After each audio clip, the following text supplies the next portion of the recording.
Going straight to the point, this guide is for players ranging from hard difficulty skill to unreal skill. Let's get started right now and stop the LARP.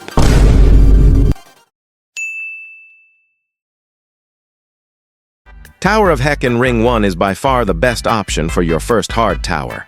It shouldn't require much practice, and it trains nerve control and basic gameplay.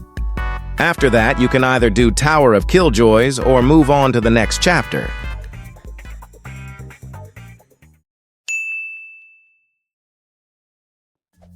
After you've done either Tower of Heck or both Tower of Heck and Tower of Killjoys, it's time to do Tower of Keyboard Yeeting.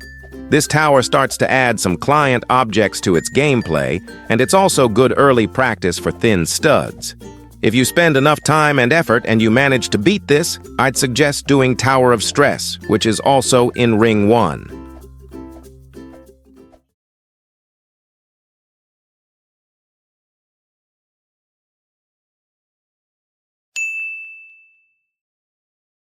I have two suggestions for the challenging difficulty. The first one is Tower of Screen Punching. This tower features traps, so I recommend watching a guide before attempting it seriously. It has only 9 floors, so the gameplay will be a bit harder. The second suggestion is Steeple of Climbing. This is 5 floors, I think, so the gameplay will be much harder. I suggest focusing on improving your truss flicks for this, and also your nerve control. Now I'll focus on how to prepare for Intense.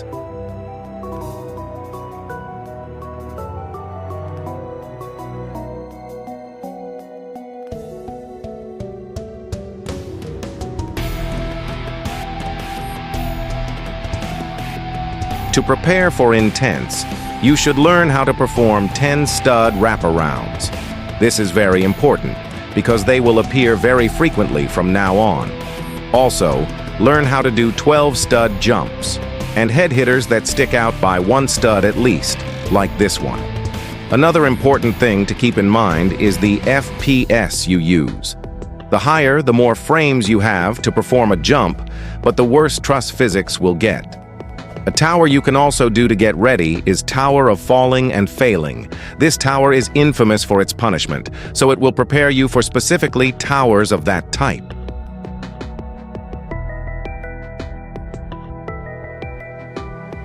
For Intense and above, you should start practicing towers. The link to the game is in the description. My first suggestion is Tower of Impossible Expectations. This tower trains your overall skill. Please practice it since there's traps, and also follow my route for the outside section on floor 8, or it will be less of an intense tower and more of a terrifying tower. Watch carefully.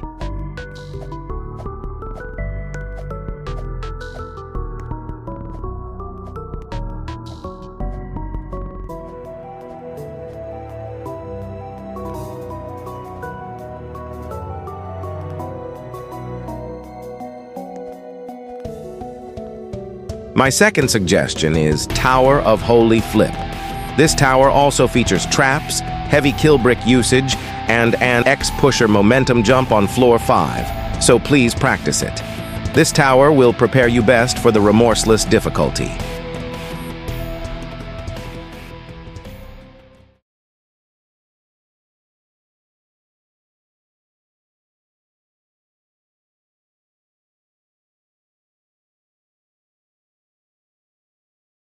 For the Remorseless difficulty, you should complete at least 2 of these 3 towers I'll mention, aside from more of your choice. First one is Tower of True Skill. It features classic gameplay and an absurd difficulty spike on floor 9. Say wallahi, bro! Say wallahi! This is the most chosen option, but there's a better one I'll mention later on. Secondly, we have Tower of Eternal Suffering. This tower features classic gameplay too, and heavy kill brick usage. It is somewhat harder than True Skill. Finally, the best of them all, we have Tower of Astral Fusion. This tower is the best skill booster in the Remorseless difficulty. It features beginner camera control and sort of technical gameplay, combined with a beautiful modern atmosphere. You should definitely try that one out. Now, the time has come to move on to the actually difficult towers.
My first suggestion is Tower of Difficulty chart.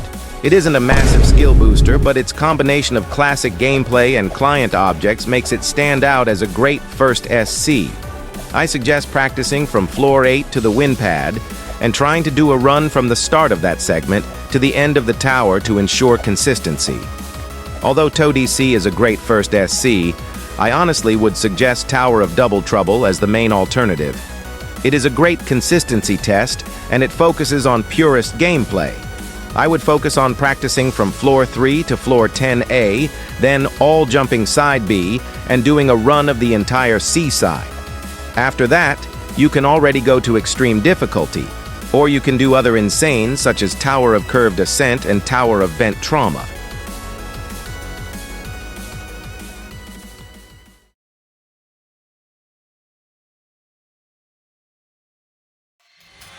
For your first two extremes, I'd recommend going straight to Tower of Hopeless Hell, the tower with the worst music ever, and Tower of Astral Eclipse, which is actually a very good skill booster. By the way, please avoid whatever this is at all costs, like what the lognog is this bro. Also for Tower of Hopeless Hell, I'd suggest doing runs from the net at the end of floor 7 to the win pad before real runs. You can also do Tower of the Dripping Amalgam in Zone 6 after those, and then move on to Tower of Externalizing Insanity in Ring 8. Please do this if you have a gigantic skill issue.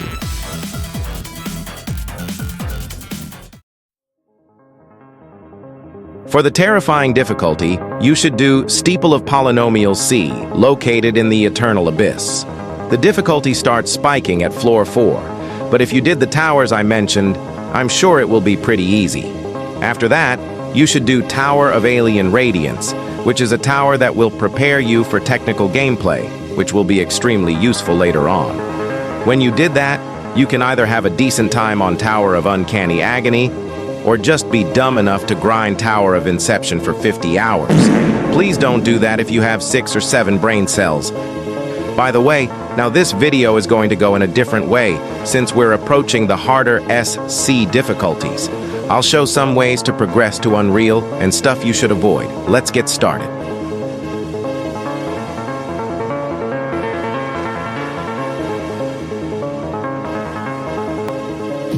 If you prefer beating many towers over speed of progression, you should start off with Tower of Generation Failure in Ring 8.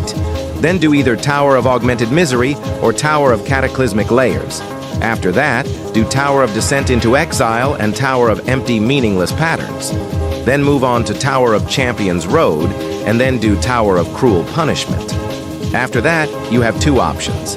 You can either do 5 to 10 Horus like Malefic Nuisances, Quite Devious and Lavender Luster, or you can become a true EToH Alpha Sigma and jump to Citadel of Infinite Void. After doing that as your first Unreal, you should do at least 2 more Unreals before going to the top 5 towers.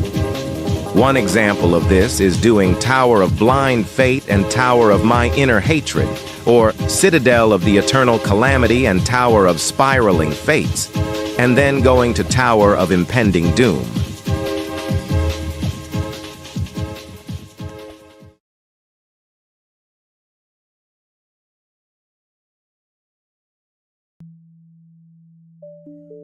Before beating a horrific tower, you usually need to boost your raw skill. To do this, a good method is to beat tiered obbies, ranging from tier 13 to tier 16. Good examples for each tier are Blueberry, Lemon Juice, Moonlit Cosmos, the one in the video, and Comatose. After beating one of the last 2 I mentioned, switch to a tower like Tower of Champion's Road, or a tower that is based on the technical skill set. Then you can beat another tier 16 of your choice, like Shinku no Naraku or Yodanil, and then do Tower of Malefic Nuisances. After that, you should do 2 more horrifics, and maybe a tier 17 like Anata. Your first Unreal should be Tower of Spiraling Fates, and then move straight to Tower of Monochromatic Haze, having beaten more tier 17s in between.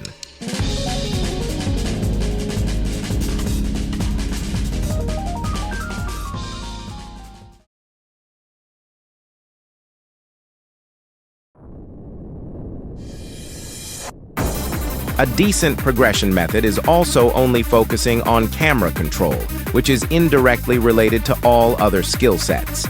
To start off, you should begin with Moonlit Cosmos, the obby mentioned before, since its skill boosts camera control too. After that, beat Tower of Wiggly Worm as your first catastrophic tower, and then jump to Tower of the Home Finder as your first horrific. When you've done those, you can choose between Tower of Wigglecore Classic or Tower of Weird Core. Then you should beat more camera control tiered obbies, for example, Golden Wiggle or Stargazing. After that, do Tower of Sudden Death, and finally it will be time for the infamous Tower of Wigglecore. This progression method takes similar time than the second one, but both are way faster than the first one I've mentioned.